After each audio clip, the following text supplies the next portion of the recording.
আসসালামু আলাইকুম। আমাদের টুর্নামেন্ট শুরু হচ্ছে এখন। এই মুহূর্তে খেলা শুরু হচ্ছে মিনি ফুটবল। হ্যাঁ, টাইম ঠিক আছে, ওকে।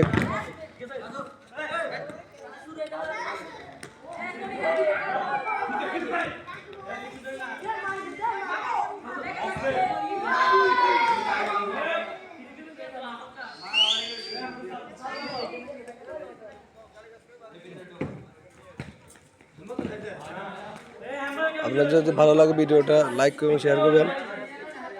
এই কোথা থেকে দেখছেন কমেন্টে জানাবেন।